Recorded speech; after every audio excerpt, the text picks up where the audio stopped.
Hi, guys. Welcome to Testimonial Sunday. It is January the 24th, 4 p.m. Eastern Standard Time. So I look forward to hearing the testimonials of those who have been through some positive experiences and not positive. They've been through some circumstances, but they remain positive in that. So I encourage you to listen to the discussion and come up on the panel. I'm going to drop the link. But before all of that, welcome, like, share, guys. Happy Sunday, guys. And let's get started with the Best Life Crew affirmation. Welcome. Be encouraged, be inspired, be yourself, you will survive. Just know it, just breathe it, and be it, and live your best life.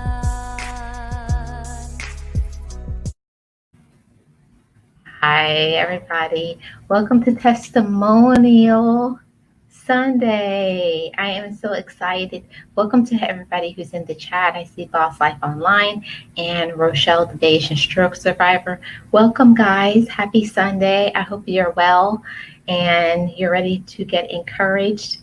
I got this idea that what if people could give their testimony of their struggles? Because I believe a lot of times we learn from the experiences of others.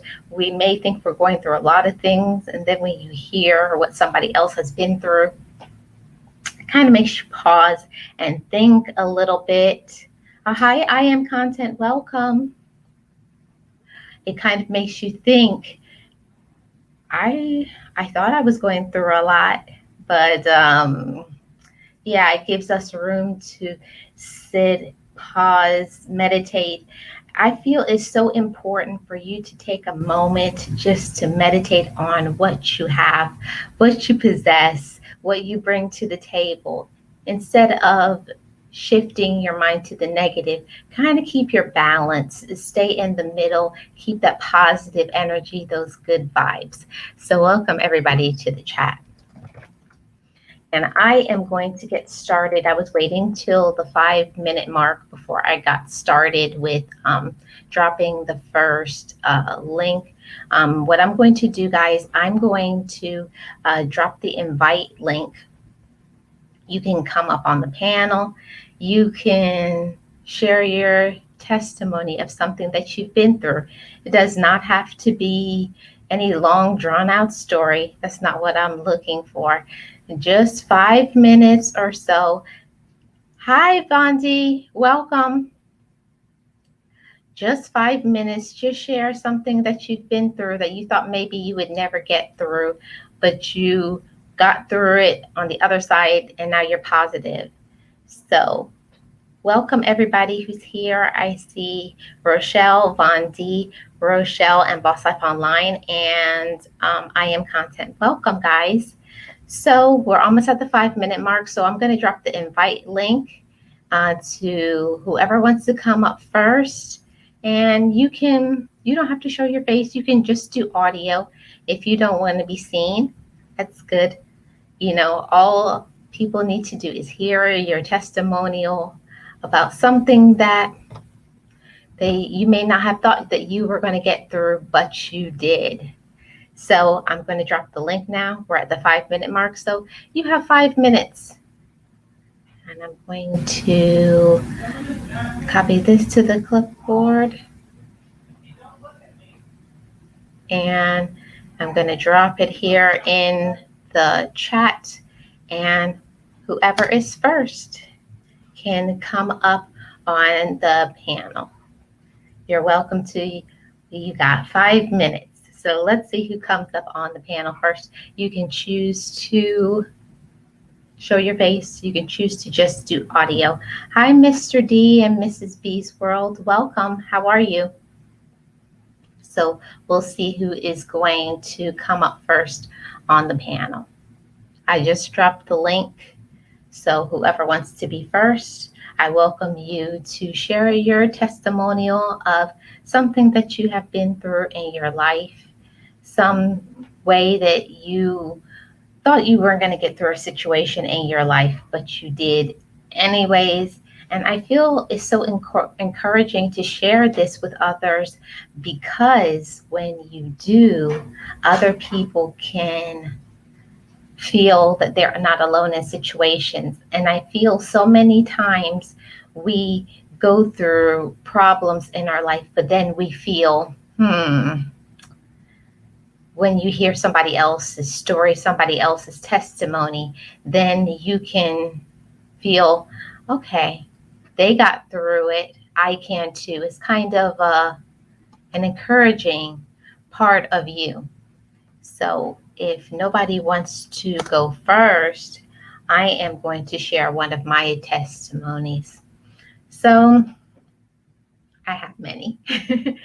So the one that I'm going to share is just when I was in high school, and oh boy,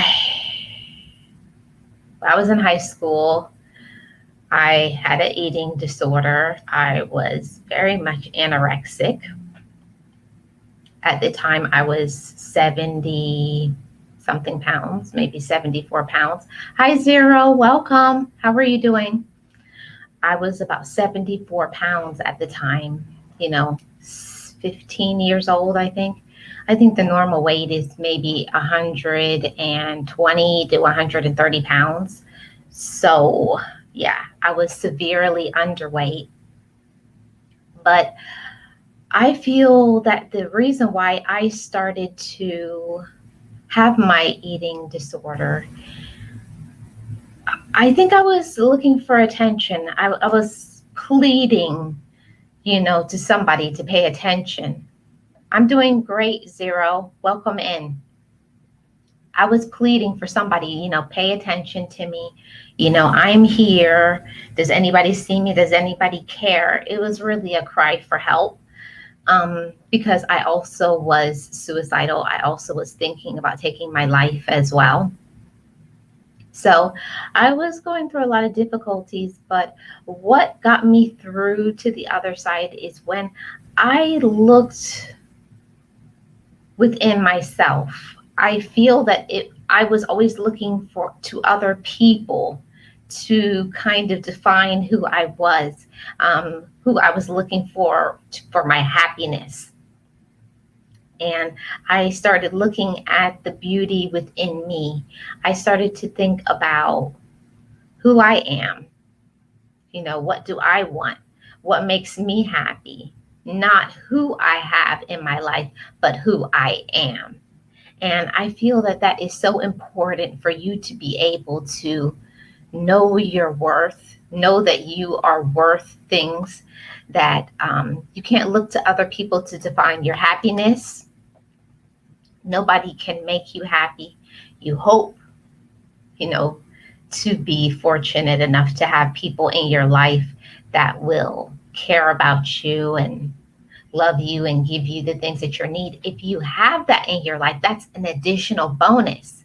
But I feel that we usually look to others too much. We look forward to seeing other people in our life to kind of define us, to benchmark our worthiness. When I started to look inside of myself and I found the beauty within me, and I started working on myself and loving myself, and I felt it was so wonderful that I started to love myself. So that's how I got through the other side, self love and drawing close to God. So that's the first testimony, guys.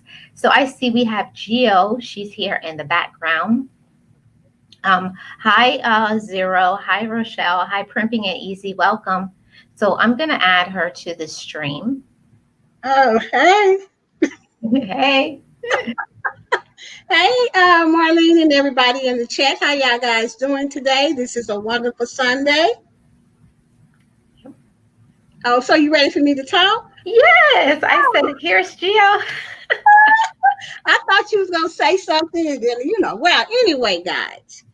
I am kind of glad that she's having this testimony like this because every time I I have to talk about certain things in my life to let me know how far I've come and how grateful I am for the people that was put in my life. Well, back when I was 17, I lost my mother. Now that a lot of people have, have lost their moms and stuff like that. But my mom was kind of like, bam, taken away from us with no, we had no warning, no nothing, just bam. Okay. And so what that left me with was so much sadness. And I didn't know how I was going to get through it, if I would get through it. I stayed mad, angry, and it really is it is still sad for me, but I'm going to get through this testimony, okay? And so I didn't know if I was going to make it, y'all. I don't even know how I made it that far. Only way I made it was because of my mom's prayers, my dad's prayers, um, the pastor's prayers, the sister's prayers, the deacon's prayers in the church, okay? And it was those prayers that I wrote on for all those years until I was about what, maybe 32 in my life. And then I just decided that it's time to make a change. It's time to go back to my roots. It's time to say, God, I can't do it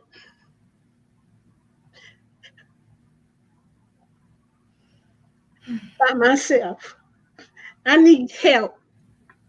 So God being God, y'all, I'm sorry guys, but it's just You don't have to be sorry. most of my tears are about still I feel some of that sadness, and the other tears, the majority of the tears are about that I made it. I made it. Okay.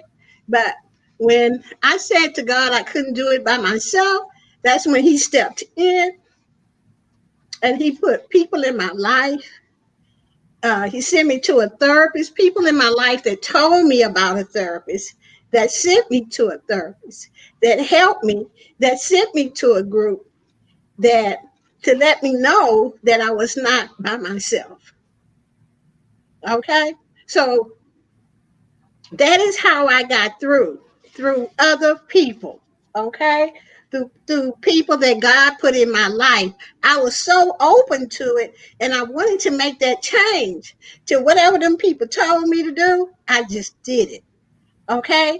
And whatever my therapist told me to do to get over it, I just did it. Now, after I start, writing in my journal and God had taken away some of the pain and the sadness so that I could get through. I got me some tools, y'all, today. Okay? I'm not I'm not I know how to make it through without making things a big deal. If you know where I'm coming from. Back in the day, something would just blow me up and oh this, oh that. I was always in family mess and this and that, and picking sides and all of that. But today, I don't do that. Today, God goes first in my life. Today, I got tools. Today, I have worked through all of my sadness, you know. And like I say, you will never get over losing someone as close and that you love like that. But you don't let it control you. Today, with the tools that I got from all of that, has made me so successful. And when I say just not in my businesses, because you guys know I own my own business, I'm very successful in it. But when I say successful, I'm talking about in my life that I can live every day and be happy and love myself, and I don't have to depend on nobody for no approval. I give that to myself. Only person I'm trying to get some approval from or be like is the man upstairs, and that's it. Everybody else is my friend.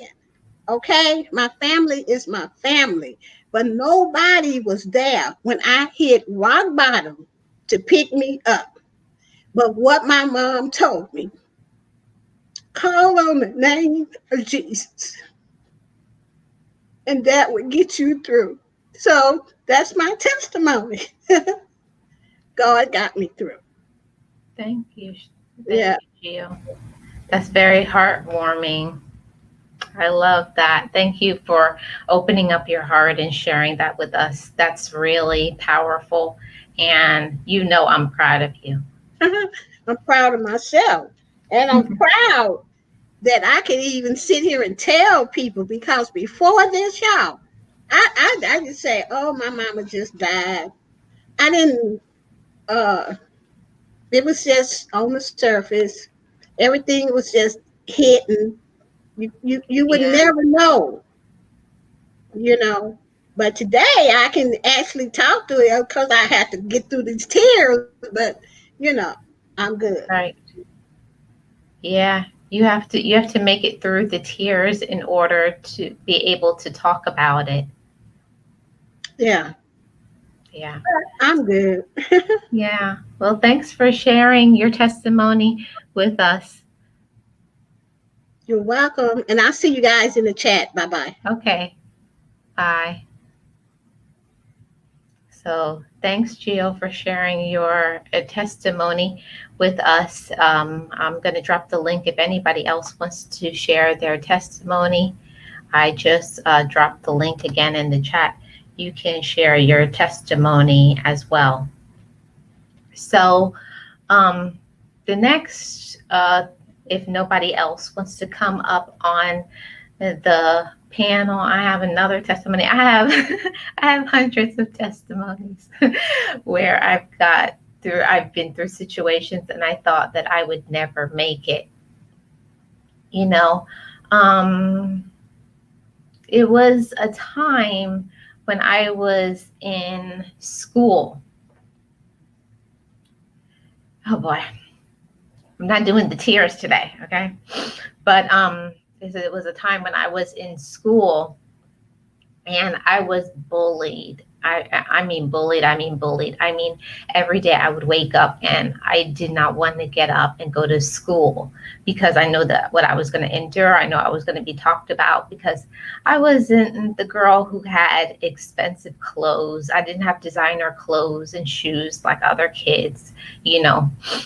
For those who don't know, I am the 10th child. My parents were just trying to just make it and provide for us the best that they could. So I didn't always have the newest designer brands of clothes.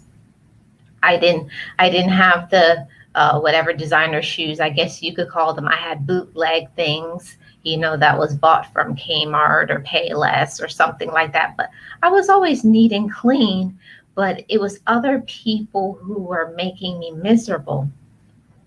So I used to cry all the time. I used to wonder why, you know, nobody loved me, why nobody cared about me, why, when I was looking, like I said earlier, I was looking to other people. I was looking to the external instead of looking internally or looking above to my Heavenly Father for my direction.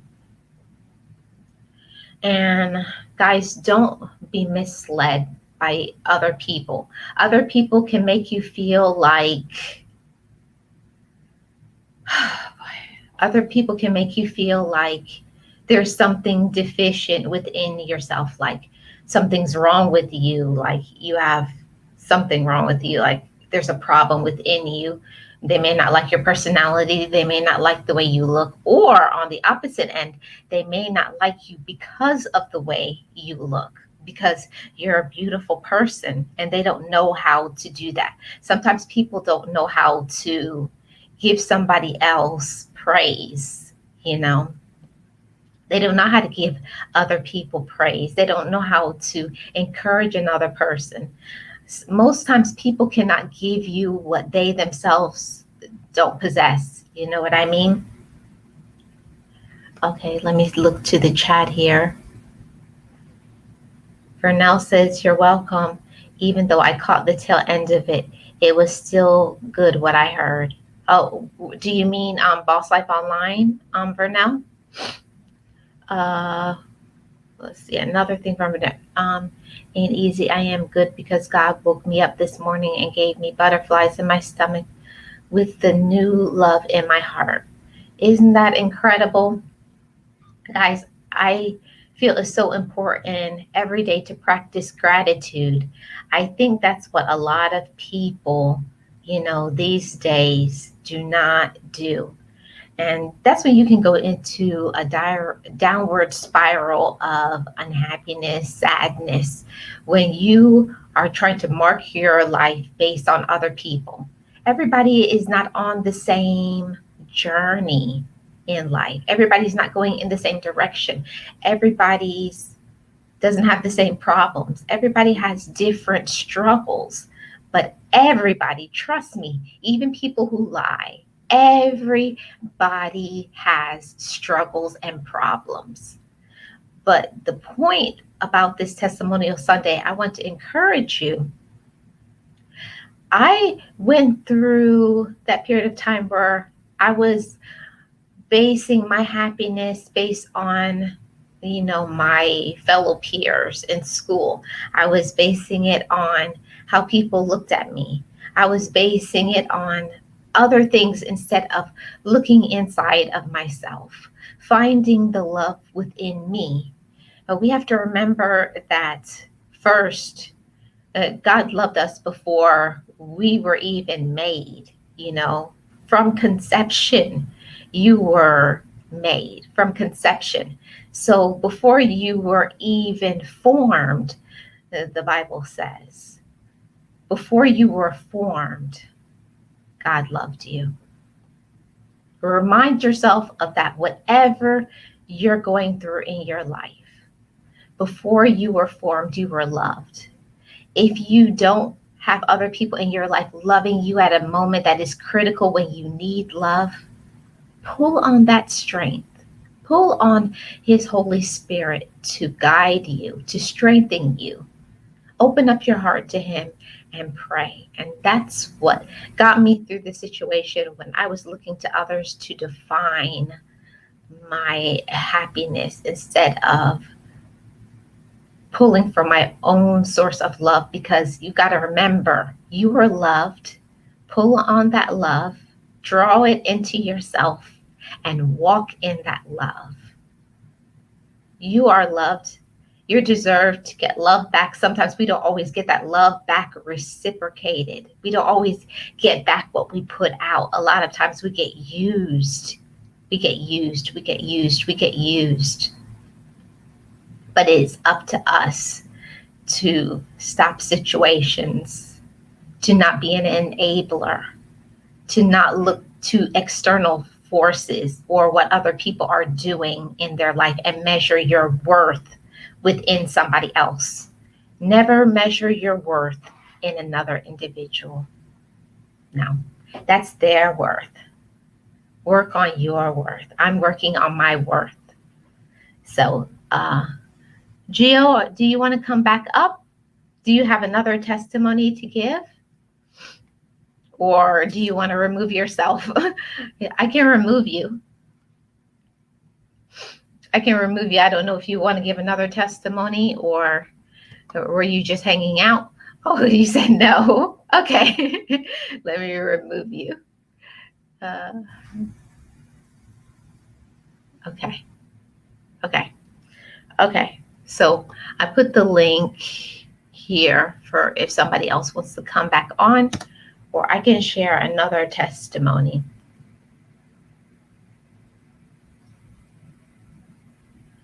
Okay. I don't see anybody else. So I have another testimony to share. So let's see. I was going to do this on a story time, but I can give you the short version of it. when I went through something and I didn't even realize I was going through it. So when I was 2 years old, I was living in Brooklyn, New York at the time. I was hanging out with my brother and some kind of way, because my brother's 4 years older than me. So if I was two, my brother was six. So my brother gave me some potato chips. Those potato chips got lodged in my throat, and I stopped breathing. My brother didn't know what happened. He didn't know what was going on. He's a little kid. So then he went and told my dad something's wrong with Marlene. So my dad comes, and at this point, I'm lifeless. Basically, I'm lifeless. Um, so he calls my mom, because my mom was at work at the time. So my mom rushes and comes home. And then they rush me. They jump into a taxi cab, rush me to the hospital. At this point, when they get to the hospital with me, they think I'm dead, you know. So they take me back into the, I don't know if it was critical care, ICU, whatever it was. And my parents thought that that was the end, that I was dead, because I was lifeless. My face was blue, my body's blue, and everything. So they are back there, and I can only imagine what my parents' mental, emotional state must have been at this time. Your 2-year-old child probably is not going to make it. And so they're preparing themselves to get back that, their daughter is dead. So they worked on me. My dad says it must have been maybe 40 minutes to an hour. And from my medical background now, I believe that I had the chips lodged in my windpipe, that probably I just needed like the Heimlich or something like that. But anyways, they cleared my airway, and I was able to start breathing again. So I share this story to say, so many times I was supposed to die. So many times I was not supposed to be here. That is just one. I shared also my story of my anorexia, I've also had problems where I tried to attempt suicide and it didn't work out. Hey, Thais, welcome. There was a time where I tried to commit suicide.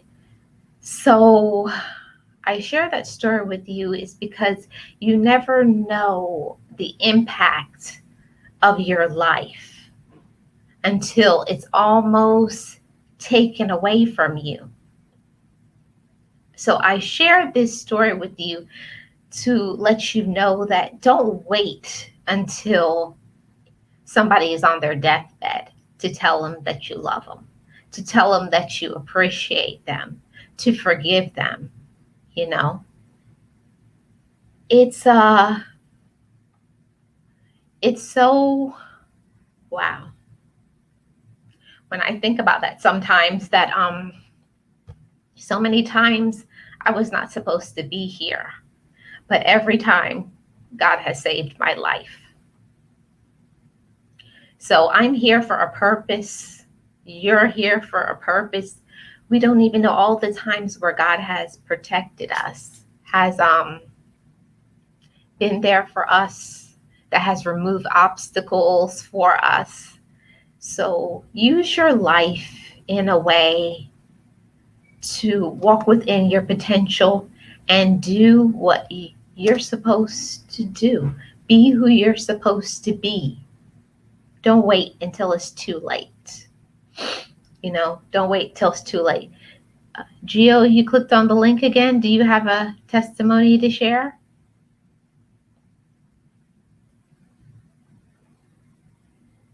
Oh, you do? Okay. So Gio has another testimony to share. Hold on, Gio. Rochelle says, God was always walking with you. I believe that, Rochelle, because before I even loved him, He loves me. And I was reminded that so many times before I actually believed it. So, yes, thank you. And you have a purpose as well. Yes, indeed. So true. Primping It Easy says. Hey, Peanut Butter, welcome. You're in here listening. So, uh, I am content says you are absolutely here for a purpose, Marlene, especially when you see all these examples of God stepping in and saving you. Yes, I am content. I believe that. I believe that 150%. A lot of times we don't even realize our purpose until you go through a situation and then you step in line with that purpose. So I'm doing fine. Yes, Thais, you are here for a purpose. I am here for a purpose. We all have a purpose. Welcome, Peanut Butter. I'm doing well. So I'm going to drop the link if anybody else wants to come up after Geo. Click that link and I will add you after. So I'm going to add Geo. She has another testimony to share with us. Okay, hey everybody, Geo is back. Okay. So if most of y'all heard my first story, this is after. Okay, okay. I was working in corporate, and I always have had good corporate jobs. Has always had good pay, blah blah blah. But I just never wanted to be in corporate all my life. I always wanted to work for myself because that's all I saw my father do. And he used to tell the boys, my brothers, y'all get your own business and take care of your family. You girls, y'all get pregnant and stay in the kitchen and cook for y'all husband. What? So back in the day, y'all know how the daddies was back in the day. They were the head of the family and they took care of the family, and my mom didn't work. So I guess, back in the day, that's what he thought that we was going to do. But for me, I used to hang out around my daddy when he used to do the cars. He was a mechanic and he used to fix all the cars in the neighborhood, and he would teach my brothers how to do it. And so I would hang out and say, well, I want to do it too. I want my own business. I don't want to be having no children and all of that crap. I didn't like washing no dishes, raking no yard, none of that. Okay, all Oh, I ever thought about was one day I'm gonna have my own business. I'm gonna be the boss, blah blah blah. Okay, but not knowing, my testimony is I did not know how can how hard it was gonna be. Let me just say that. Because when people look at me today and they see, that I'm successful, but they have not walked the walk that I walked to get there. Okay. First of all, it took some planning. I still had to stay on that job. It's nothing wrong with a job. Don't get me wrong, y'all. Okay. But I had to stay there 10 more years. Okay. To save up enough money just for 1 year or two. Okay, I had a child by then. I had to have health insurance. I had to have everything and I had to have at least a year's worth of rent because I was renting an apartment before I could just say I quit and that's it. right. Okay, so I had to just go through all of that. It was many nights that I cried. It was many nights that I wanted to give up, but I knew that in my heart that what I wanted, and so I just kept calling on the name of Jesus. Okay, to help me get up and go to work. Okay, within them 5 years, while I was saving up my money and stuff, I saw an ad on the internet while I was at work, and it said work from home. And I said, "Oh, let me click on here and see what this is about." So I clicked on it. It said that I can make all of this money and blah blah blah. So I took some of my savings and went and bought me a computer, and Mhm. I got the internet at home and all this kind of stuff. And I was just now just spending my money and didn't know what I was doing. I didn't have no direction. All I knew is that I have to keep going. And then one day I ran up on uh, Diane, and she had a service that I used that I liked. I said, "Now she making plenty money. How can I do that?" So this this is what I had heard as soon as I said that, guys. I'm telling you. Something said email her and ask her to help you. So I said, I ain't gonna be emailing that woman. That woman don't know me from nobody. Who am I? She gonna say, so I didn't do it right then and there. But that voice kept coming back to me, said, you better email that darn woman. You know what I'm saying? I said, okay, let me just email her. So I put in the email, hey, I'm Geo. I really like your service. I use it all the time. I really want to become an entrepreneur and stay at home and work for myself, but I have no guidance. I don't even know what I'm doing, and I like what you doing. Can you help me get what you have? And so I sent it out. 3 days later, she got back with me in the email telling me everything I needed to do. So, my testimony is sometimes listen to the little voice within, okay? Because without that little voice, I would never have what I have today. Nor will I be a professional marketer because that's what she taught me to be. And I had to trust this woman because I had to send her 200 and some dollars. And back in the day, that was a lot of money. Oh. Okay. Wait, Gina, what year was this? Oh, this was back in, let's see, about 15 years ago. About 15 years ago. And I don't know what that year was, but it was 15 years ago because that's how long I've been working for myself. Okay. Well, no, I was working for myself part time and still on the job. So working for myself is got to be at least 10 years now, Okay. okay, without being in corporate. And Okay. so and so I had to send her that money. I just said, God, this is a lot of money. And I'm gonna send it in your name. And I sent it to her, and then a day later, she sent me an email saying, "Okay, everything is set up. Here is this, here is that, here is that. You ready to go?" And I said, "Well, I don't know what to do." And she said, "Here." I emailed and told her I didn't know what to do, so she gave me her phone number and told Mm. me to call her. And she became my mentor for at least 3 years. She became my mentor. And she used to tell me all the time, you are very smart. She said, you don't really need a lot of help. She said, you are very creative. You are more creative than I am. Here you are Mm. asking me, you know. And I was like, wow. So when I look back on that story, it's just my testimony is that I am so glad. I am so glad that I listened to that inner voice that told me to call this lady. I mean, email this lady. Sometimes Mhm. we have to listen to it, so that we can come on top. So that's how I got started in working for myself, and because I had invited God in my life, I have not looked back, and I don't want no job. Okay, Mhm. I will do whatever it takes not to get up in the morning. Okay, and I train. hear I hear you, Gio. I am content says that that little voice is God. I believe that God speaks for us through intuition and that gut feeling. Right. And that's what I Mhm. listened to. Before I got rid of all the angry, the anger, the hate, and the sadness and all of that. I couldn't have heard that.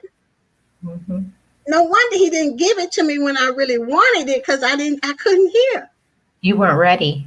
Yeah, I wasn't ready. But then I was ready and I heard it. And it took it 3 times, y'all, for me to write that email. I heard it. I said, let me go on and do it. Yeah. So, Yep. And Rochelle says having faith is key. oh, having faith is key. That's right. You got to have faith, you know. Yeah. Well, Oh, oh, yeah, Thank or you. borrowing Thank you for somebody else. sharing that. Right. I just want to say this one other thing. Or borrowing Okay. somebody else's faith until you can get your own. That's what I did. Okay. Mhm. I always say, my mama said, you know. So, Yeah. okay. And I'm done. I probably won't come back, but I just wanted to let everybody You don't know. worry. You can come back if you want to. If you think of something, come on I'm back. thinking of something else. Somebody else ought to come on up here and let us I want somebody else to come, but nobody's clicking the link. So, Come I on, all don't know. your content up here in Rochelle. I know y'all Yeah. got something. You don't even have to show your face. I'm Yeah, just you don't like have to that show your way. face if you don't want to. I like attention. That's why I show my Yeah. face. Okay. Me too, Gio. I will talk the whole time. Yeah, y'all don't even have to show your face. Just get up here and tell us how you made it through. That you Right. made it. It is so important that other people know that you made it because others are going through stuff. And we need, even me, even Marlene, we need to know that, Yeah. how did you do it? Because even though if we haven't went through it, Marlene, we might go through it, Yeah. and then we can remember, oh, so and so said she got through it this way. So Hmm. y'all come on up here. Thank you for that boost, Gio. Oh, okay then. Okay, Okay. I'll see you guys later. Okay. Bye. Bye bye. Yes, guys. I want to thank you, Gio, for sharing your testimony. That was very encouraging.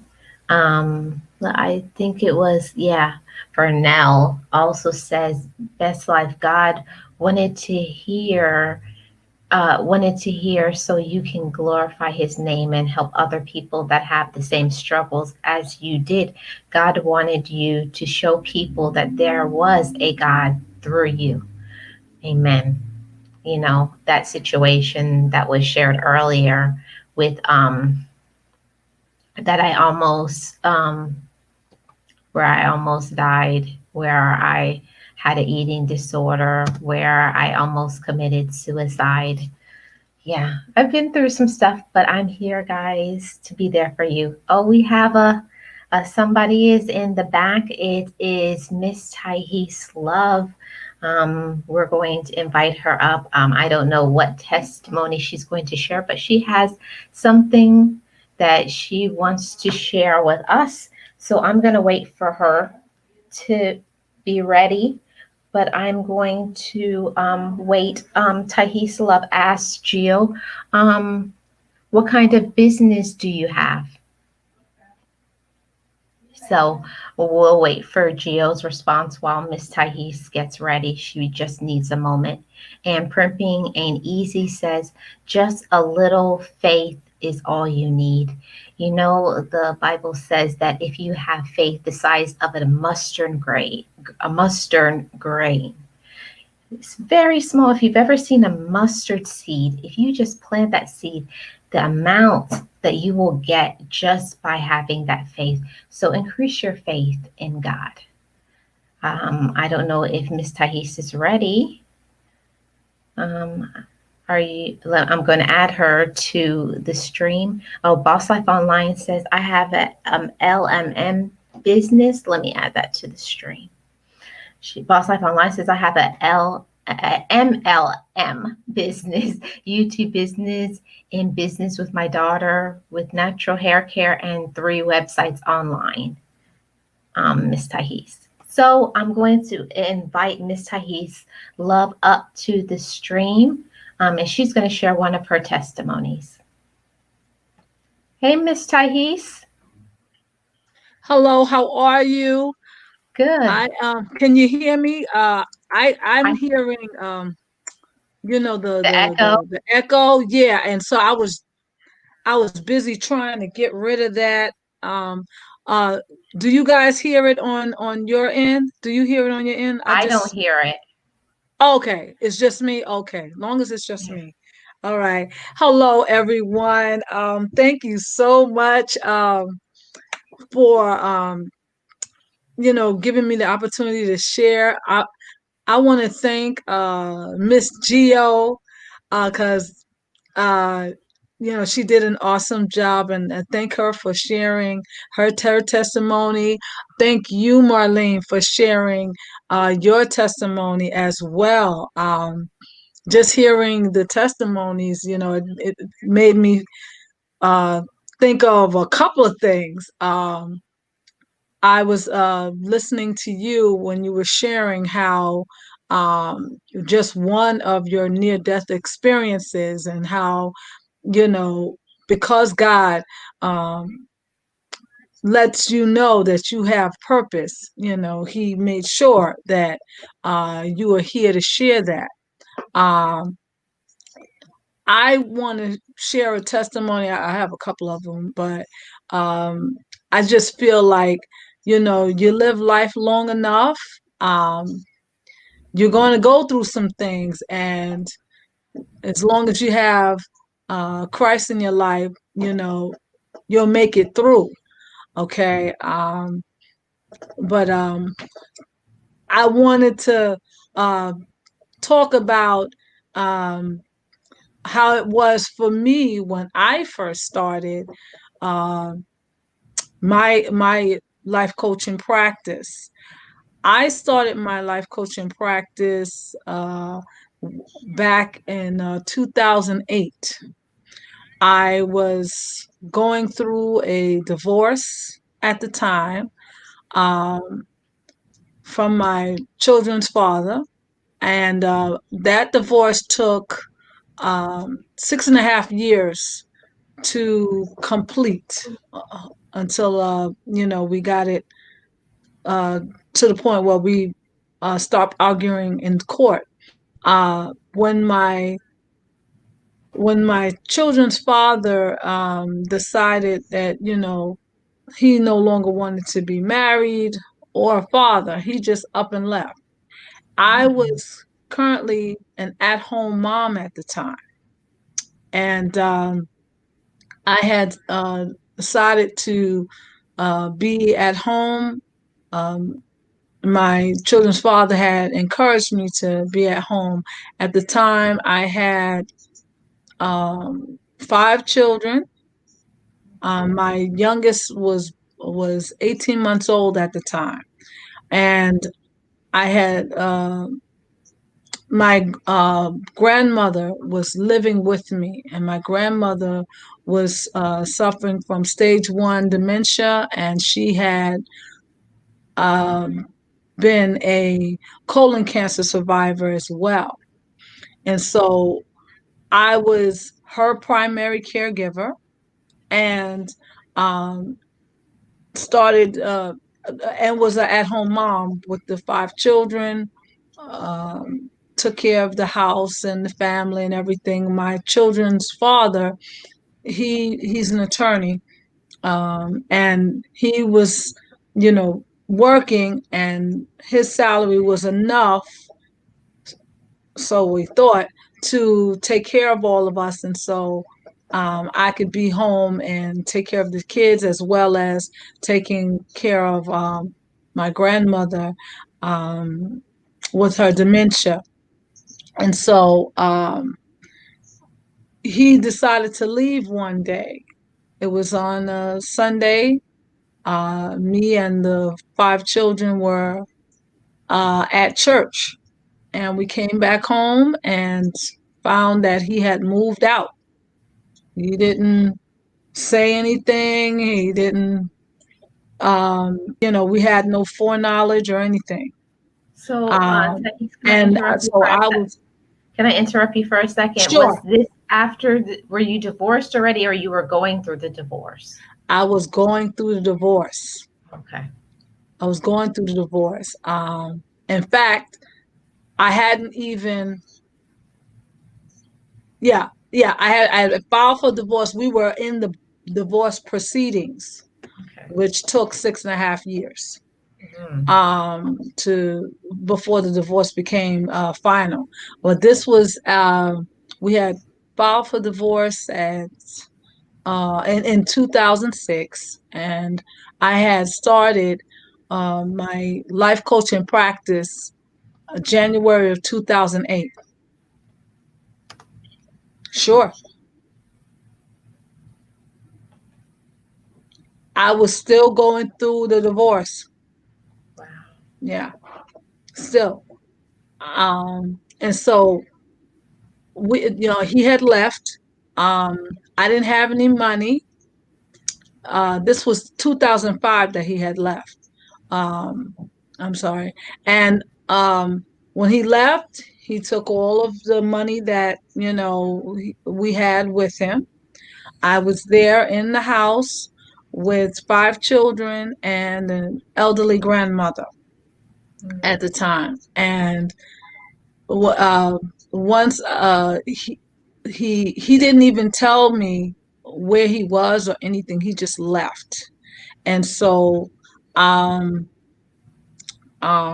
so then 2 months after he left, he called me and told me that he's not coming back. He didn't want to be a husband and father, and that you know, we were done as a couple and as a family. But once I realized that he had left and that he wasn't coming back, I didn't have any money on me.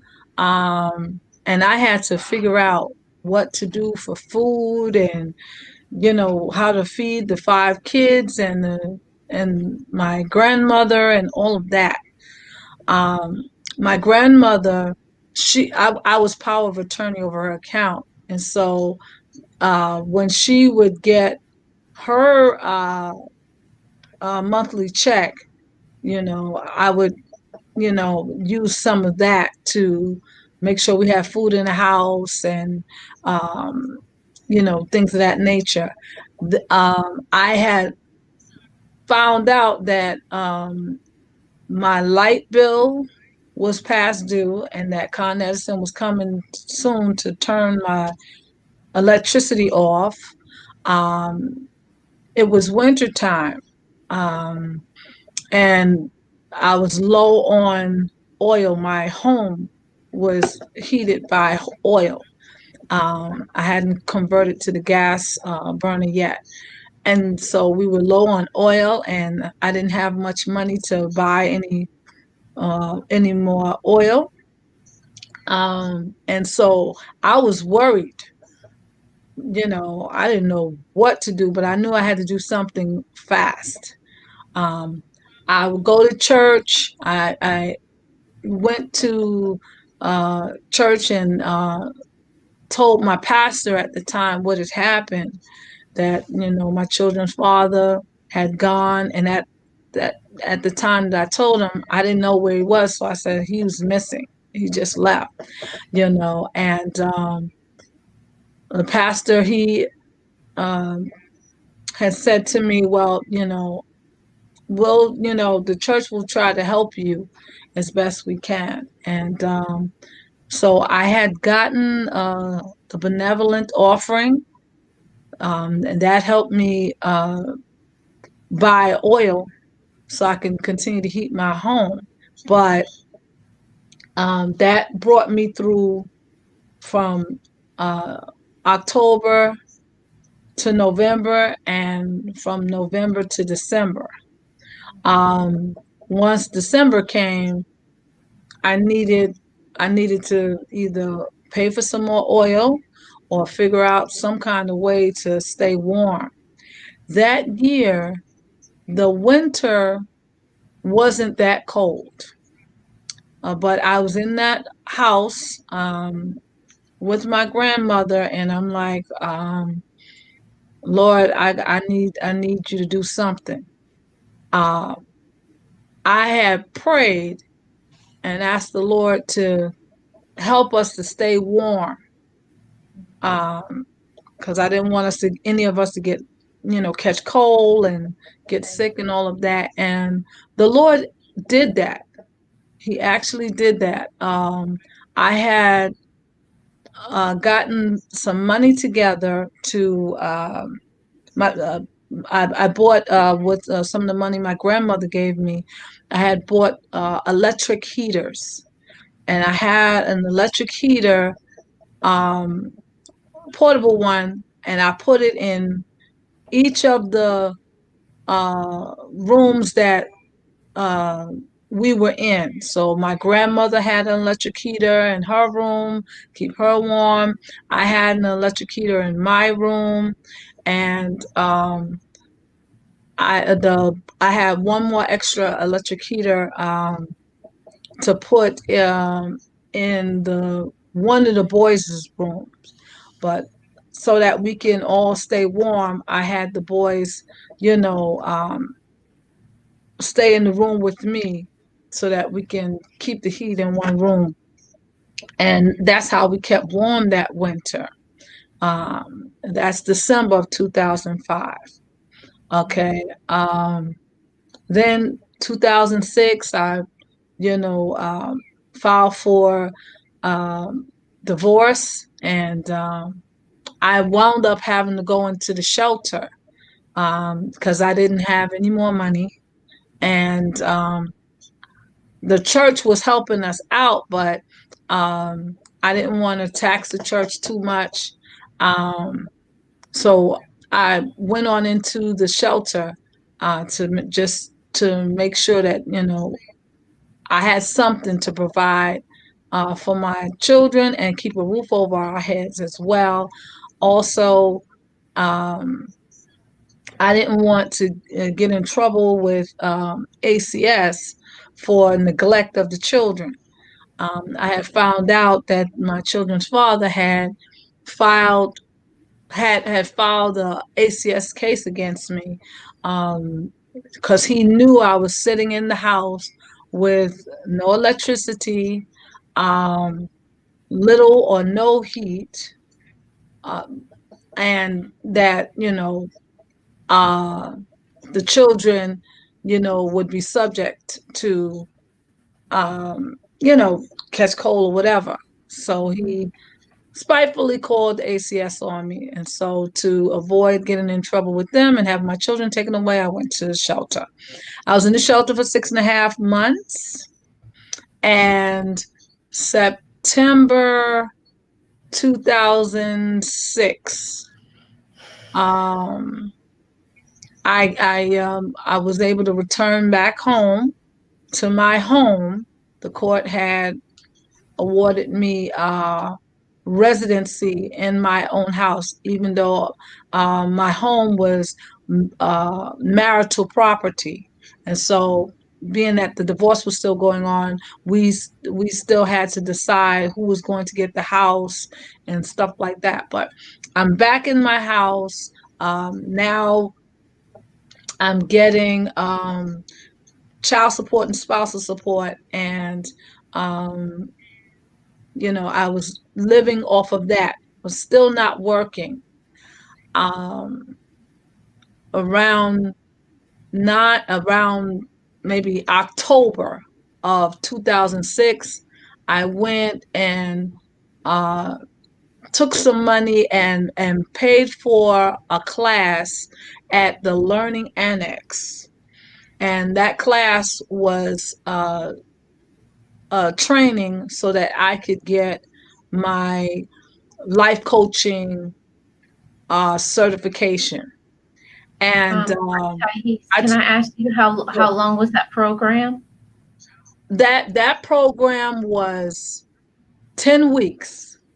That it was a learning annex class. I paid a whole whopping $109, and it was a 10-week training where they showed you how to become a life coach. It was taught by Jessica Howding, and she was from Sweden. And she was at that time, life coaching had just arrived on the scene. Most people didn't even know anything about it. And I had saw yes. Oh, I had saw a a news clip talking about the fastest new profession that was sweeping the country. And the news clip talked about becoming a life coach. And I didn't even know what a life coach was until I saw that. And I saw that and they described, and I said, I could do that. I can do that. In fact, I've been doing that, because um, people would call me and ask me the advice. I would, and call people up and encourage them. And I have a degree in sociology and economics, and it was, have some training in being in counseling and all that. So when I saw that news clip, I was like, Mhm. oh, I can do that. I can do that. I can do that. I can do that right now. And so when I looked in the learning annex and I saw that they had a class, I said, I'm going to jump on it. And I jumped on it and took that class.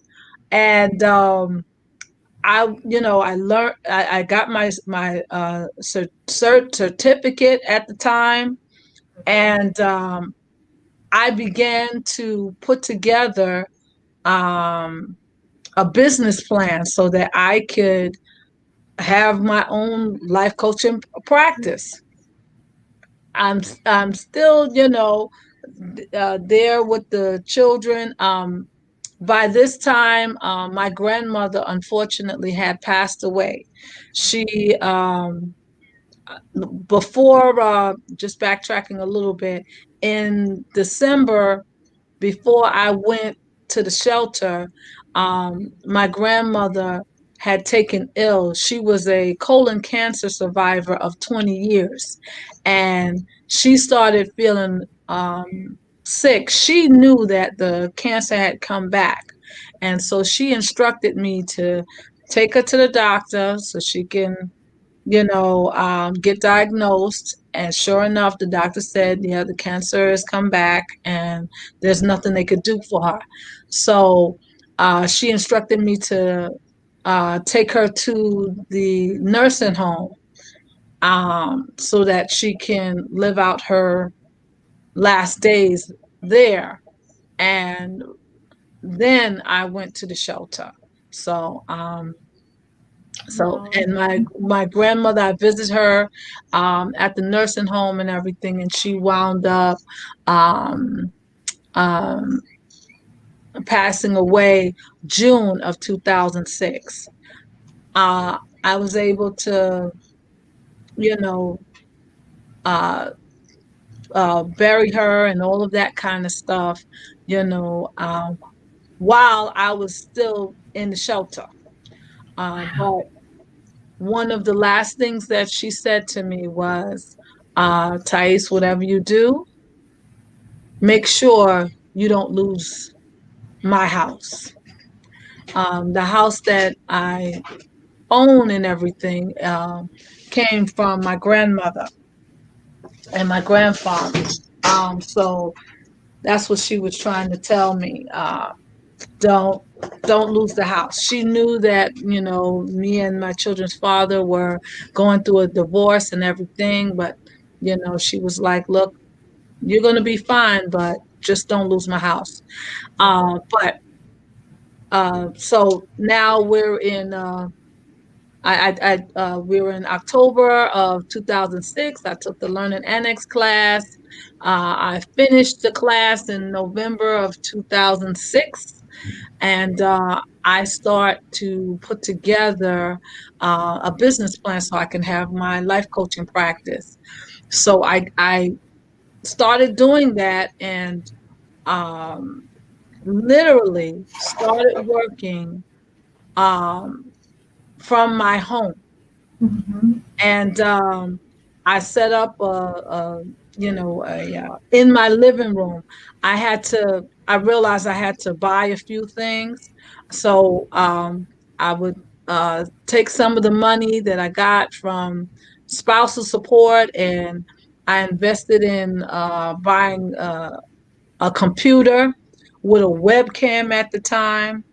And I got I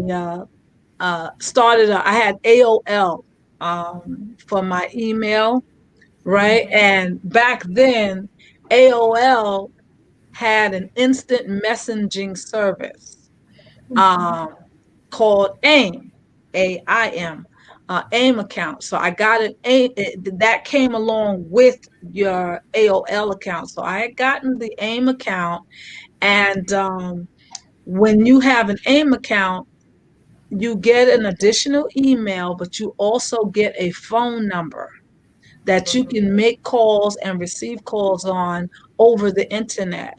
So I had gotten that. So I had I used that internet phone number. That was my business number.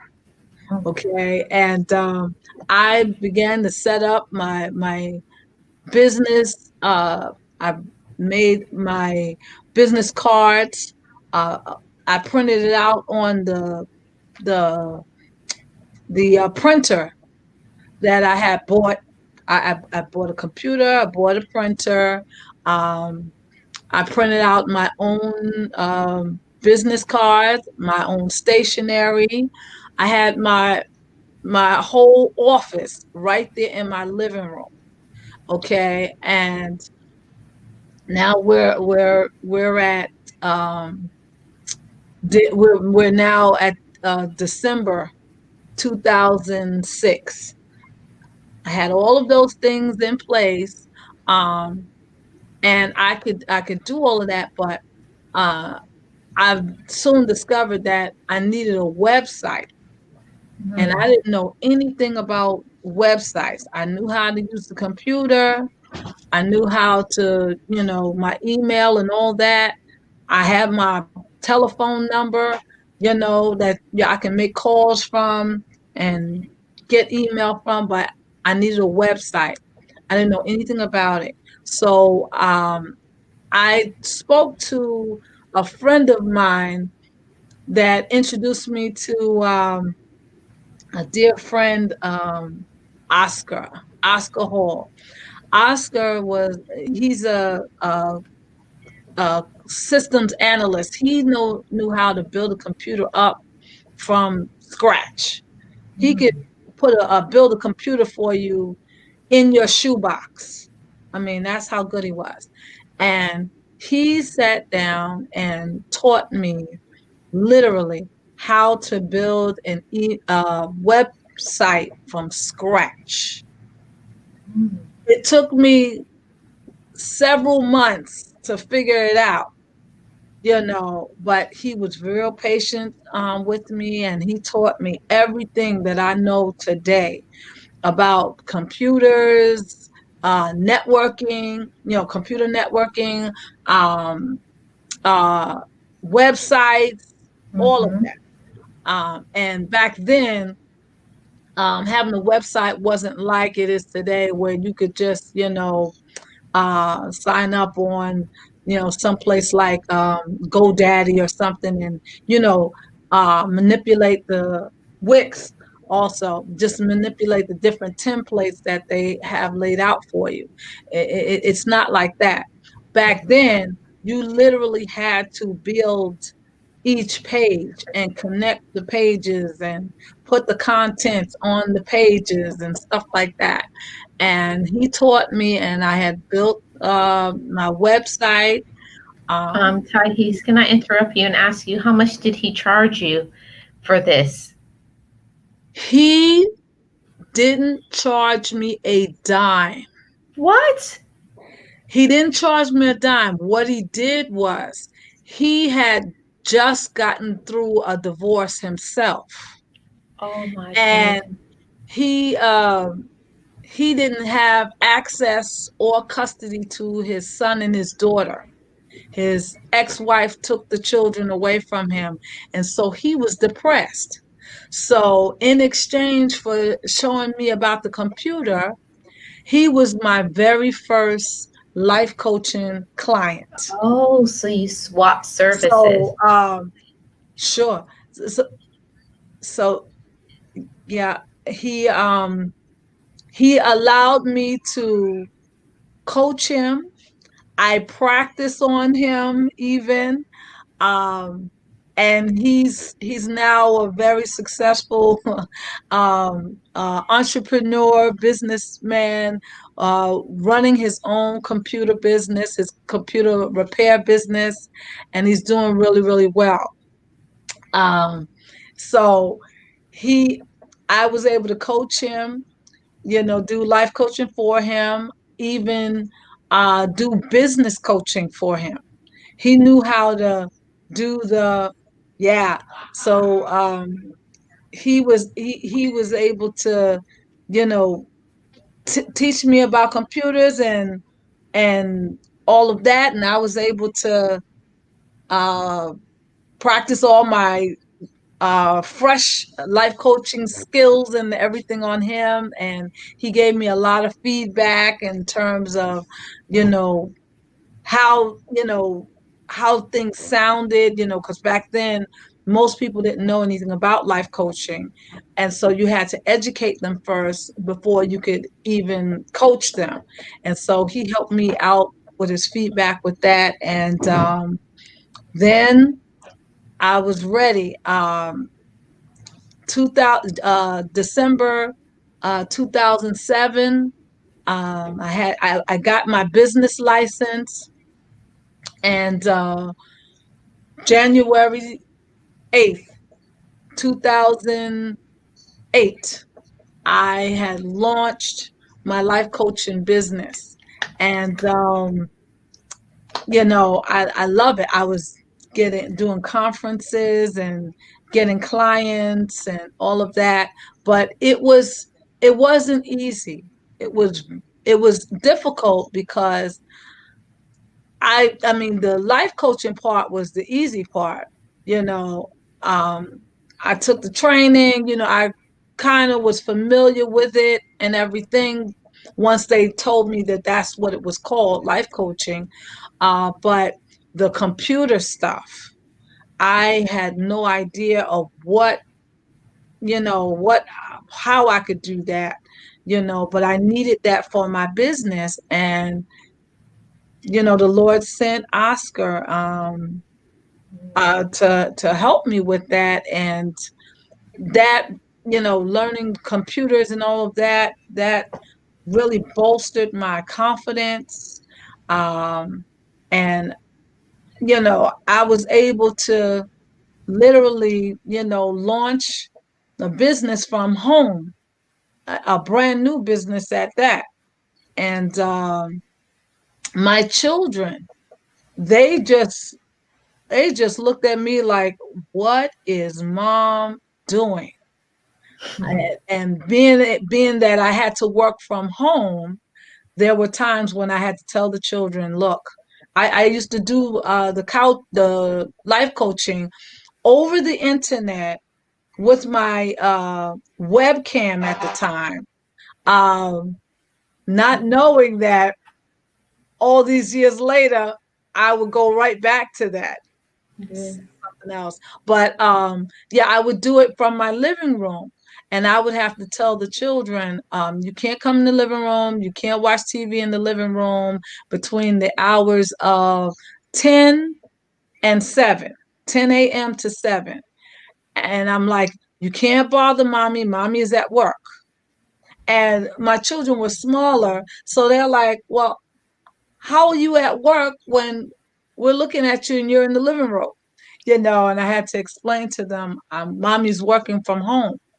And, you know, they would have to, go to their rooms, or like my older sons, my oldest was like, he was like 16. And after his father left, I had to, go to him and say, look, I'm going to need your help. You have to be the man of the house and help me with your younger brothers. And he just said yes and did it. And I mean, my oldest son, shout out to Nairi. What a Um, blessing. he was awesome with that. And he literally would, uh, he would make sure the children did their homework, um, prepare the children's uniforms for school, um, make sure the children got to school. I would still pick them up after school and everything, but he helped me so much with that. Him and my second son, Josias, who Nairi was 16 and Josias was 12. So the two of them, they helped with my three younger sons, including the one that was a toddler, a Corinth. And I was able to work from home with five kids. still going through a divorce, mind you. And, uh, there were times when I felt bad about not being with the children, even though I was at home, because I was a stay-at-home mom before that, mind you. So I worked with my oldest, my first two, but once I got pregnant, once I went out on maternity leave when I was carrying my third son, I was home with my third, my fourth, and my fifth son. So I kind of got attached. Plus, my youngest child at that time was he was just turning 2, and so he really still needed that hands-on stuff.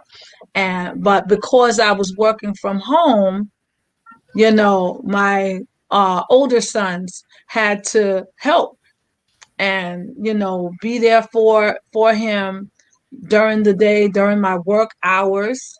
And you know it helped out so much. And I'm grateful to God and my sons. I was able to work and do that.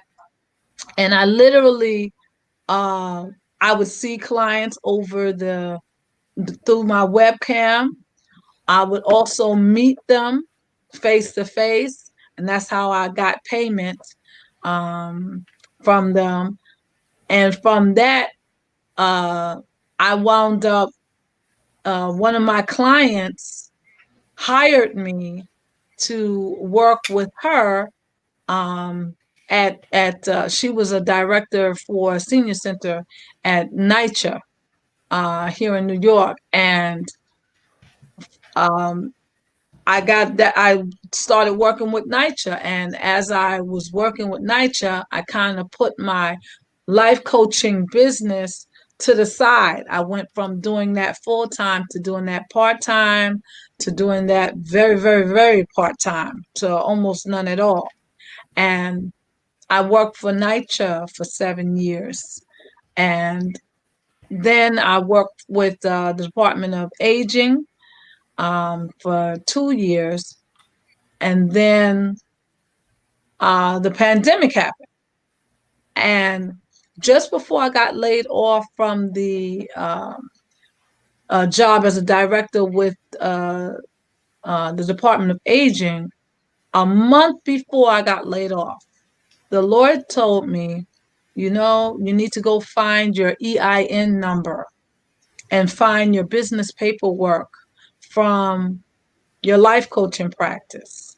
Mhm. And I'm like, really? Okay. And so I went and I found my paperwork, and the Lord said, check to see if that EIN number is still good.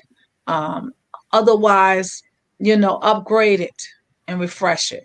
So I checked, and the EIN number was good. I didn't owe any taxes or anything on it, and um, I was able to update it. And I changed the name slightly of the life coaching business. Back then, my life coaching practice name was Dunamis Life Coaching Services. Uh, Dunamis as in power. And back then, this is 2017, um, I changed it because I had gotten some more training and gotten into mental health. Um, got some mental health training and added that to my skills, and so I changed the practice name to Dunamis Sound Mind Services Okay. to incorporate uh, that mental health care, and the cognitive behavioral um, therapy that I had got training in as well. I also wanted to hone in more on mental health services. So I changed the name and, just put that down. Month later, I get laid off from the uh, senior center job with the Department of Aging. And right after I got laid off, then, I tried to get another job working as a director of a senior center because that's what I was doing, and all of that. The Lord said to me, "You're not going to work for anyone else ever again. You're Wow. going to work for yourself and you're going to work for me full time." And I heard the Lord say that, but I'm like, well, Lord, how can that be? I'm unemployed. I don't have much money. And, you know, if I'm going to work for myself, I need, I need some things. I need a place of business. I need, you know, different things. I didn't think I was financially ready to do that. And the Lord said, you know, um, don't worry about that. Just understand and know that's what you're going to be doing. I tried to send my resume out and I sent out hundreds of resumes, literally, since 2007. I mean, 2017. I sent out a whole bunch of resumes. Um, no one even responded except one. One group company responded in 2018 and they, called me in for an interview. I went on like four interviews. They told me I had the job. They showed me my work area. They showed me even the people at the staff I'm going to be working with, the clients, everything. And they said, okay, we need you to run. We need to run your fingerprints through the system, and um, that's going to take about 2 weeks, and then we'll be able to tell you a start date. So my fingerprints were already on file, so I knew that I had this job. I'm a shoe in for the job. I'm waiting for them to call me to tell me my start date, and they never called. 2 weeks What? went by, 3 weeks went by, and I'm like, "What's going on?" So I called, and the guy that interviewed me, uh, his name was Mike, and he was a manager there. And when I called, I was like, "Can I speak to Mike?" And they would tell me, "Well, no, Mike is not here. You know, um, we'll take your name and number and pass the information along to him.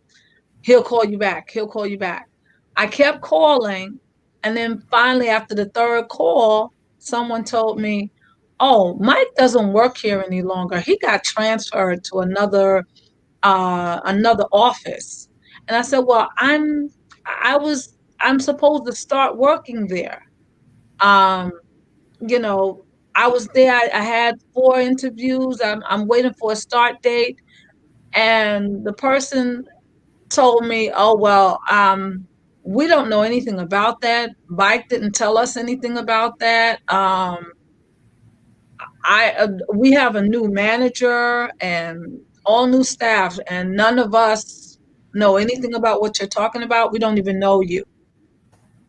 And I was there appalled. I'm like, really? So I didn't get that job. They had hired someone else.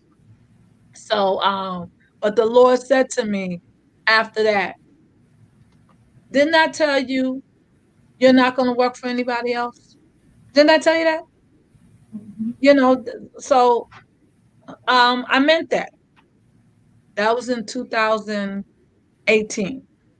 So then I said, okay, I'm not going to work for anyone else. I'm going to work for God. So let me figure out what that means. So I was going to go back to school. I was going to go to seminary, but Mhm. I was just trying to, save up monies, and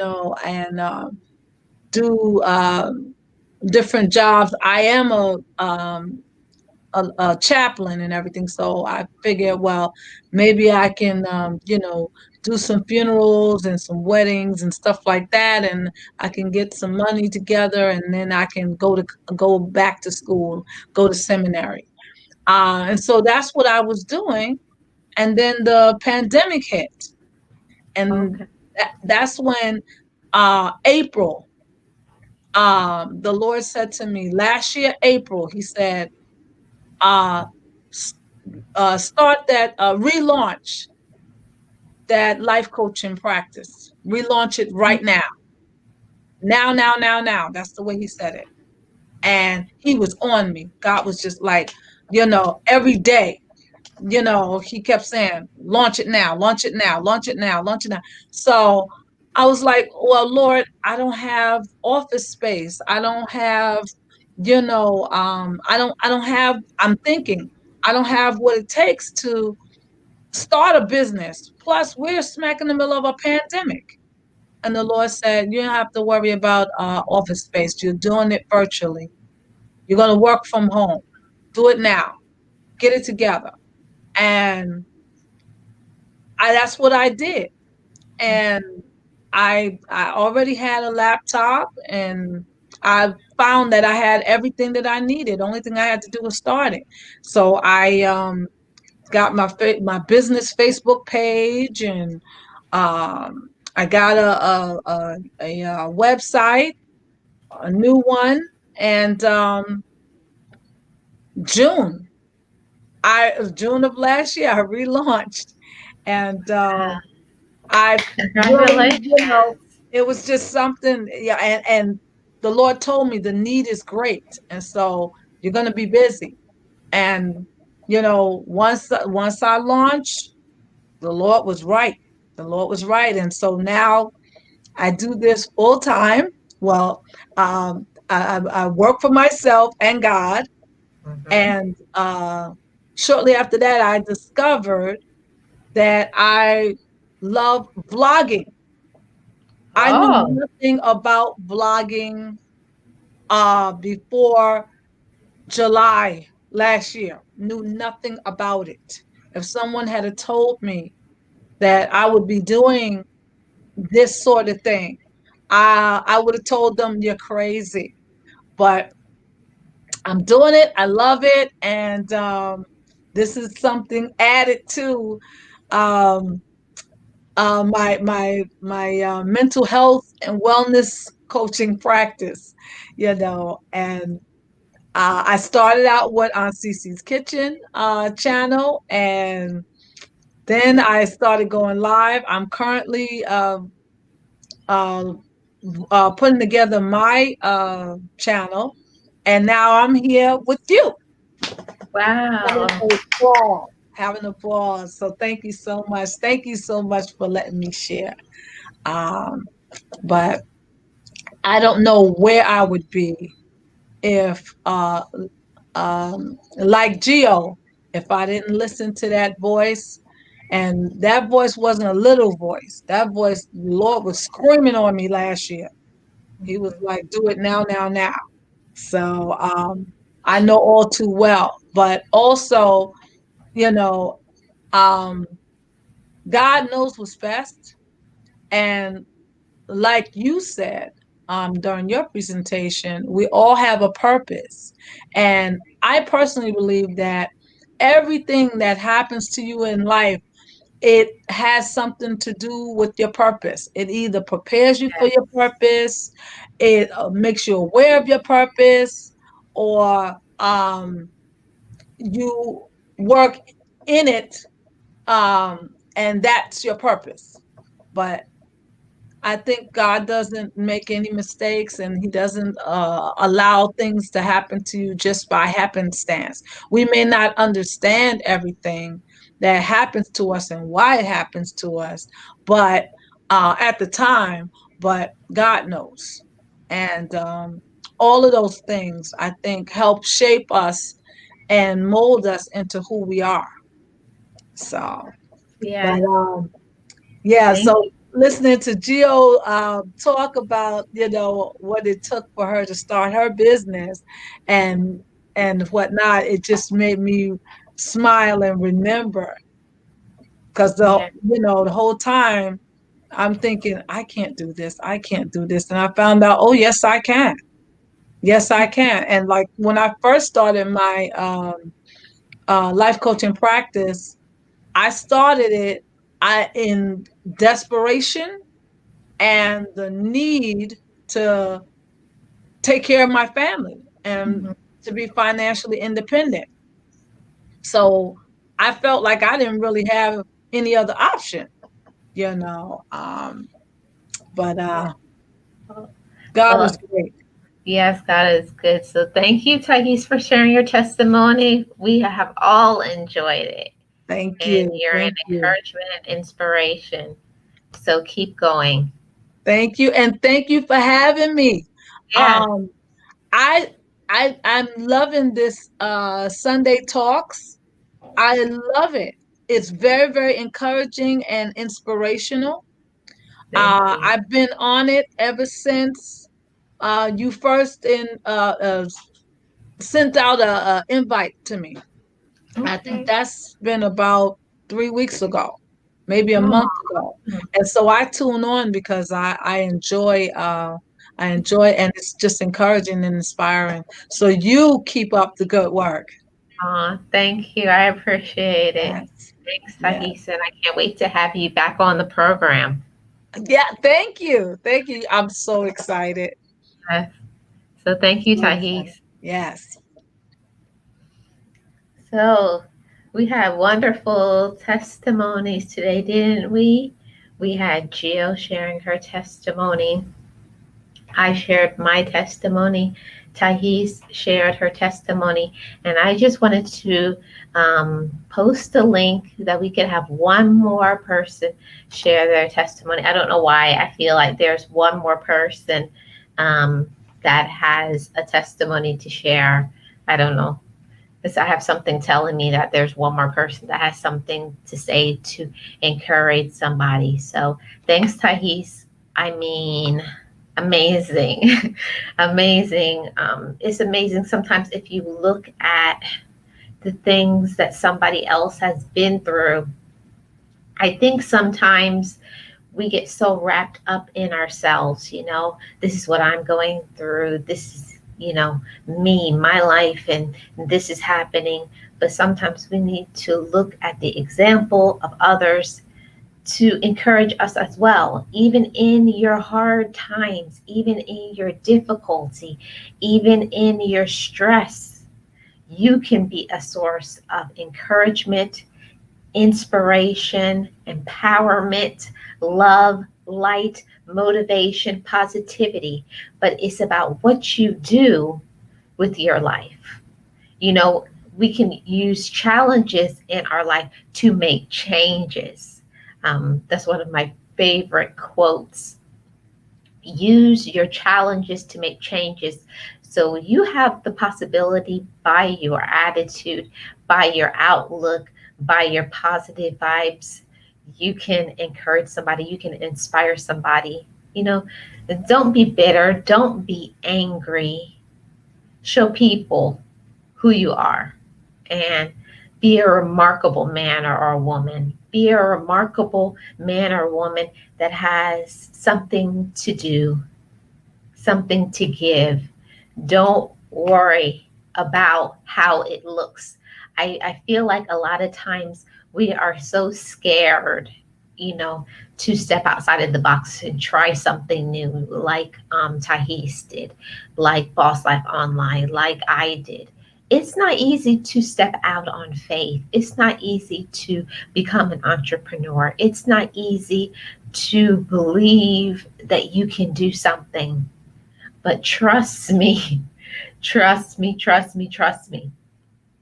Whatever it is that you have gone through or you're going through, there is somebody out there right now at this moment, who is going through the same thing. You may not know them, but you're not alone. And I don't want anybody to become discouraged. Don't become discouraged and think that you're alone, because you're not. Hi, Lala, welcome. If anybody wants to be the last person to give their testimony, just click that link. So I just want to encourage you all.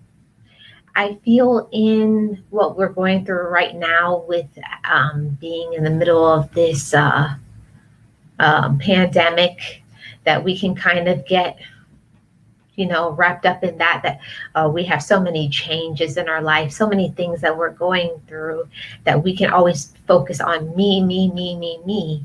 But sometimes you got to look to others. Look how you can give back. Look how you can be an encouragement. How can you be inspirational? How can you shine your light? How can you become more positive? How can you make more changes? How can you become a better man, a better woman? Use your life to shine your light. It's important to be a beacon of light and hope to somebody else. Sometimes we don't even know what it is that we can share, but just share. The very thing that you may share with somebody may be exactly what somebody else needs to hear. Exactly. So don't think that you're insignificant. Your story is not significant. You are not insignificant. You have power. You have a message. You have something to share. You have something to do and to be. Don't discount yourself. Don't listen to the negativity. Walk in the power of light. Be that source of positivity. Be that source of light. Don't be afraid to shine, just shine brightly. I feel so much strength and power in those two words, shine brightly. No matter, even if somebody does not like your light, somebody's hating on you because you're being yourself. Don't stop shining your light. Turn that light up, shine brighter. Shine brighter. Become better, do better. Prove them wrong. Keep on shining, keep on going. Where you're going, it's not meant for everybody else, but it is for you. It is for you. So don't give up, guys. Don't give up. Have a have your motivation every single day, what you want to do. Strengthen that in your mind, in your heart. Strengthen that every single day. Remind yourself with positive affirmations. You got to reinvigorate yourself.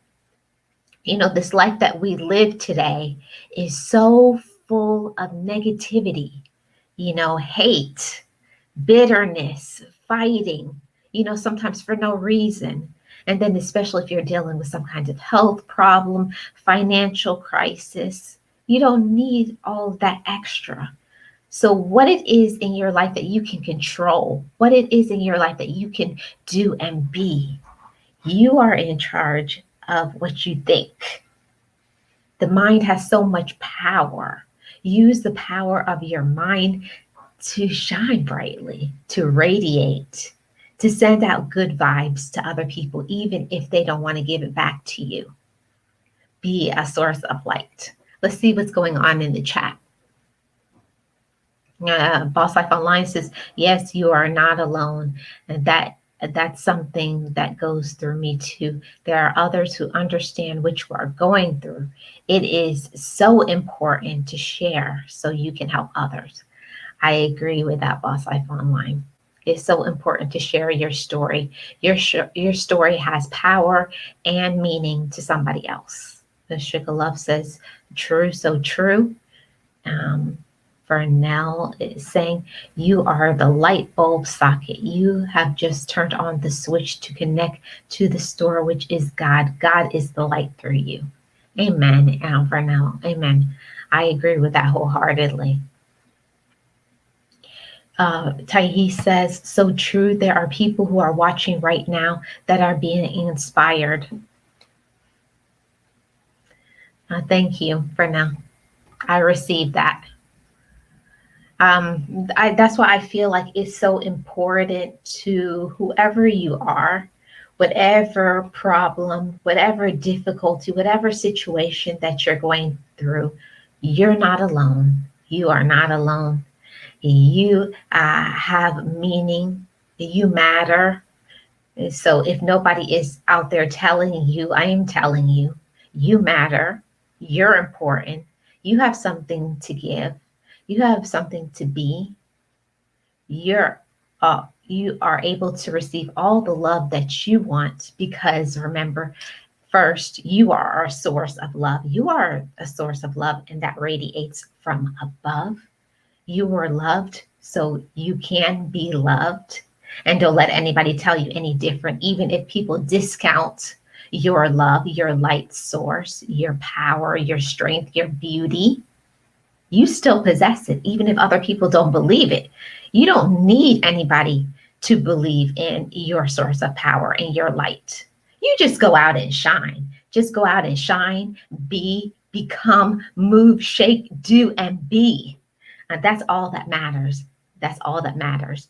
Be who you're supposed to be and do it to the best of your ability. Yes. Let's see what's going on in the chat. Uh, Look for those examples in others. Get inspired to do. I agree, Tahis. We have to become inspired from other people. Sometimes we may get a little down. That's normal. It is normal. It's normal and it's natural to get discouraged. We're imperfect people. We kind of want, you know, everything to go in a systematic way, but that's not how life is. Sometimes you kind of get off course.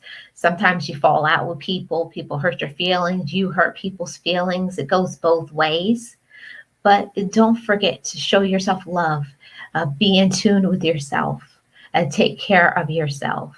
Walking in your light, doing what you're supposed to do, taking care of yourself, taking time to recharge your batteries, recharge your spirit. Yes, that is crucial to your happiness in your life, recharging your batteries. You can't always keep giving until you're at zero. You have to also be a source of your light. So you got to take time, your me time, where you just sit and be, where you have time to think, where you have time to just take a deep breath, just slow down, be still, calm down. Don't worry about anybody but yourself. Don't forget the time to rejuvenate yourself with self-care, self-love. Yes, it's vital. So I'm going to drop the link one more time, and if nobody comes up, that's going to be this will be the last one. I may share one more of my testimonies if nobody else comes up. So I'll wait a minute, and if that's the last one, I'll share my last testimonial of the day. So let me think. Let's see. Oh, I got a good one. So this was back in 2014. I was working at the hospital. I was working there as a nursing assistant, and thinking back, I was really unhappy. I hated the job. It was not what I wanted to do, but it was a job, so I was grateful. I had gratitude for it. And then my father, I found out that at the same time that my father had cancer, and prostate cancer at that. And I just did not care that much about anything. I didn't care about being late to work. I kind of just was like, whatever, I'll get to work when I get to work. Like, I had a nonchalant attitude, like, oh yeah, I'll get there when I can. I'll, whatever. So I decided to, what I was trying to do, guys, is I was trying to get myself fired. I was trying to get myself fired. I think I was looking for an excuse so that I could walk in my purpose. I just said if I wasn't working, then I could work for myself. I was kind of looking like for the perfect situation. So I was doing everything. I tried everything. I went to work late. I slept off. I got written up. I don't even know how many times in that period of time. After that, my dad passed away. I think it was, let's see, 1 month. It was 1 month after I started my job there. My dad passed away. And I was really, really depressed because they only gave me 3 days off when my dad passed away, which I think is cruel and inhumane. Like, who can get their life and their mind together in 3 days? I don't know what day of the week my dad passed away. I don't remember, but this was, yeah.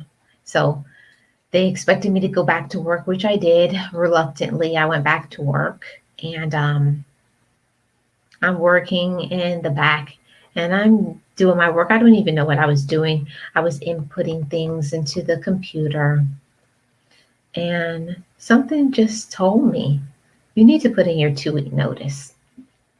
I was like, put in my 2 week notice. How am I going to pay my bills? So it spoke to me again and it says, put in the 2 week notice. So I said, okay. I put in my 2 week notice.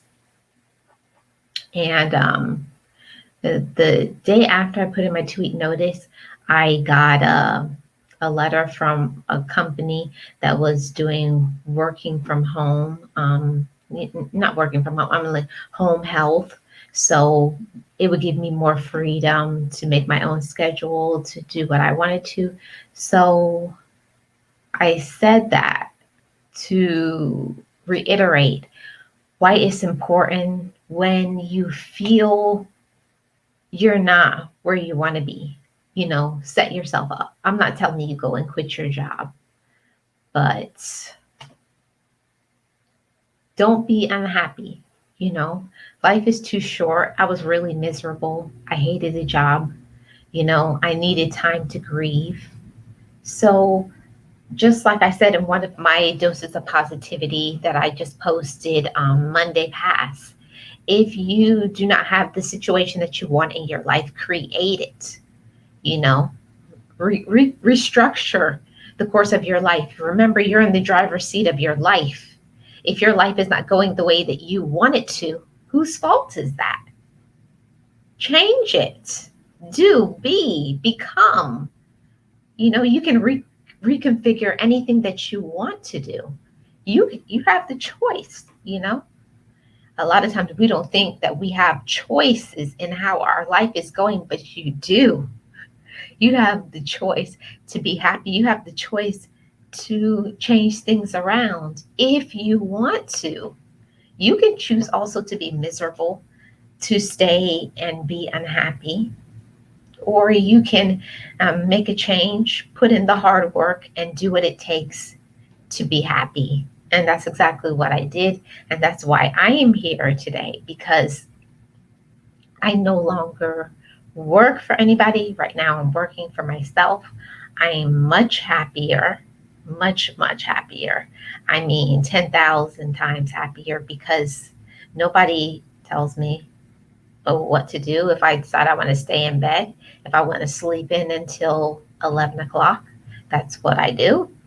If I decide I want to go to the beach, I cancel my appointments. And yeah, so you have to believe first that it's possible for you. You got to put that in your mind. It's possible for me. Now, what am I going to do?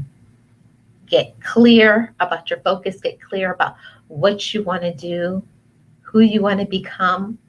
It's never too late. It's never too late until you believe it's too late. Put your life back in the driver's seat.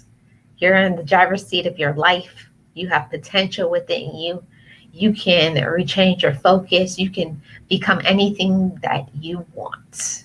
You have that possibility. I believe in that for you and I want it for you.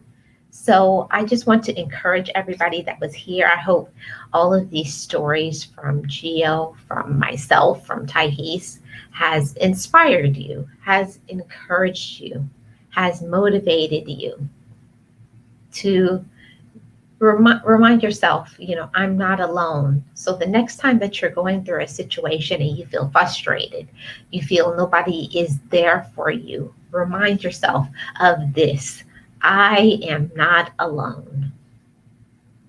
I always have God. I always have God. Lean on Him. And remember, you have yourself. You have yourself. You have yourself. You have yourself. Lean on your positivity, encourage yourself. That's why it's important to have those positive affirmations. With me, love begins and ends with me. Love begins and ends with me. I am the source of light. I am powerful. I am strong. I am worthy. I am able. Nothing is impossible for me. Nothing. Walk in that. Be it. And if you're not it, become it. It's not over until you say it's over. Stay encouraged. Yes, sugar love, we always have the Lord. We always have the Lord. It's so important to remind ourselves of that. I think sometimes when we're going through a situation, we feel because no human is not giving us the support and love that we need, we kind of say, oh, I'm alone. And you're never alone. You're just not tapping into your light source. You're not refocusing yourself with your vision. Sometimes we kind of get off course, and it's okay. Get yourself back on track. Get your mind focused. Get back with your positive affirmations. Pray, meditate.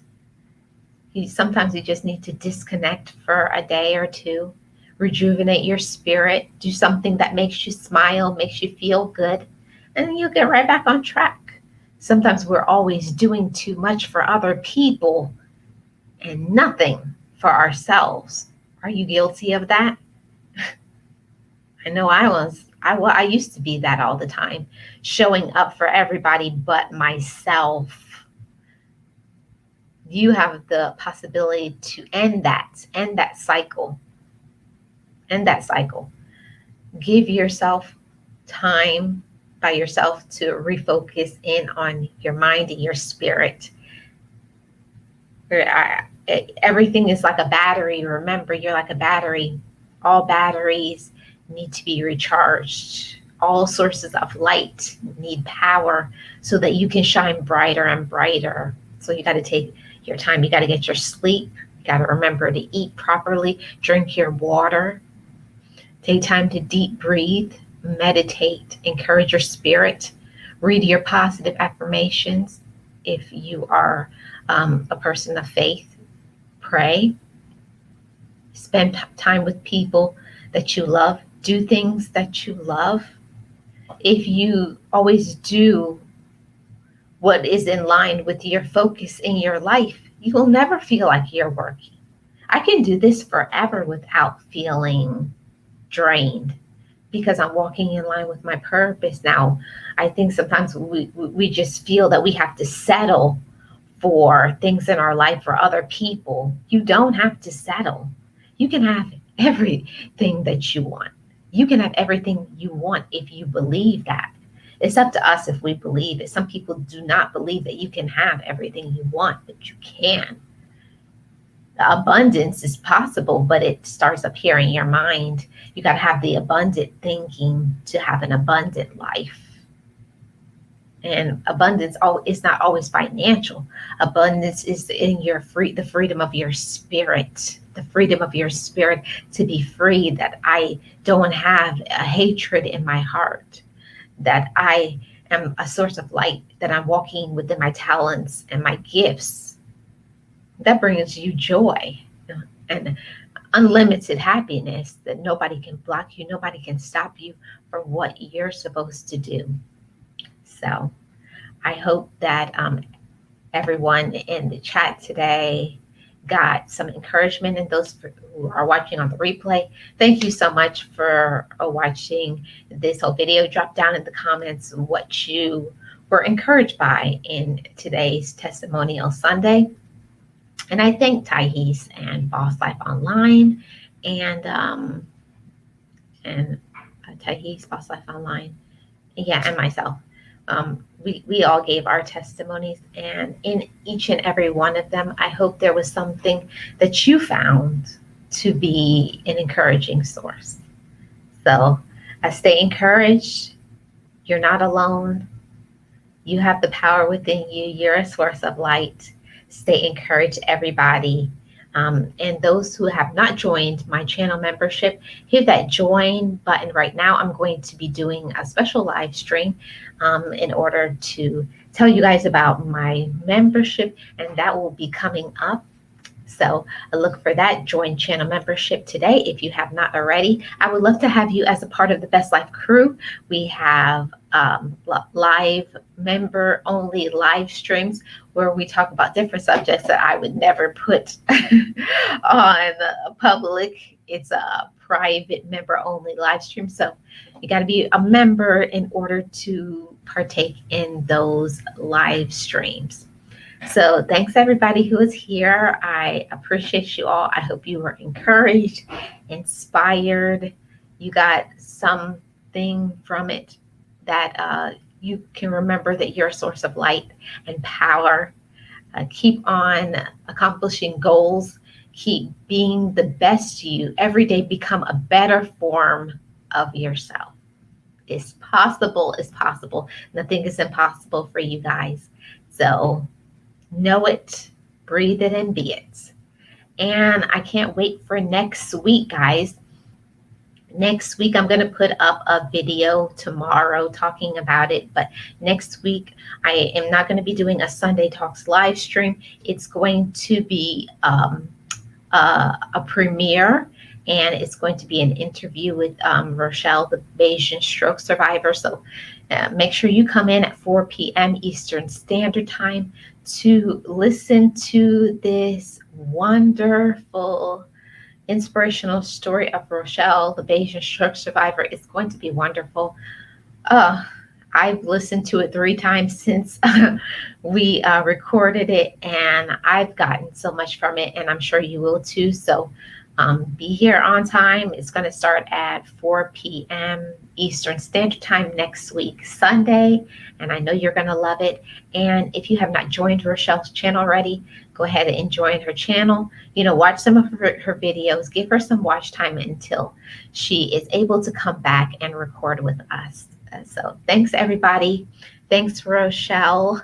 Thank you, Boss Life Online, Sugar Love, Thais Love, Primping Ain't Easy. I think it was Yarn It All. I Am Content. Everybody who was in the chat today, and those who watch on replay, thank you very much. I hope you got encouraged by this Testimonial Sunday.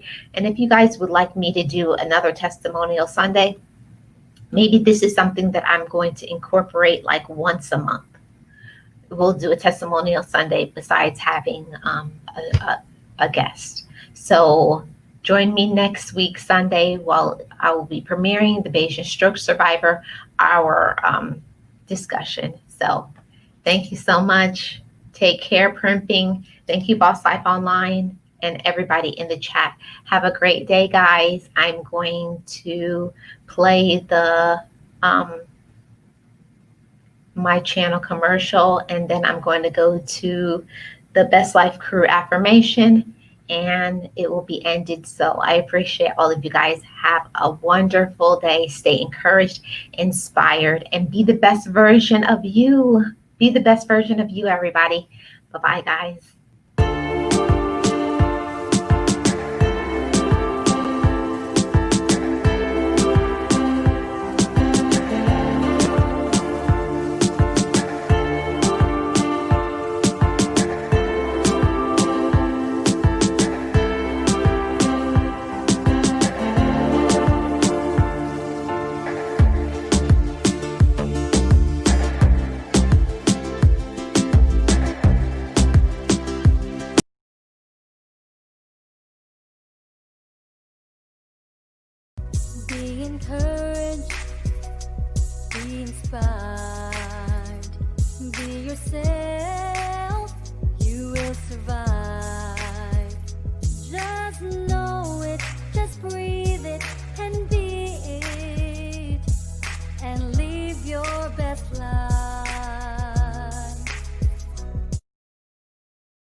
Bye, everyone.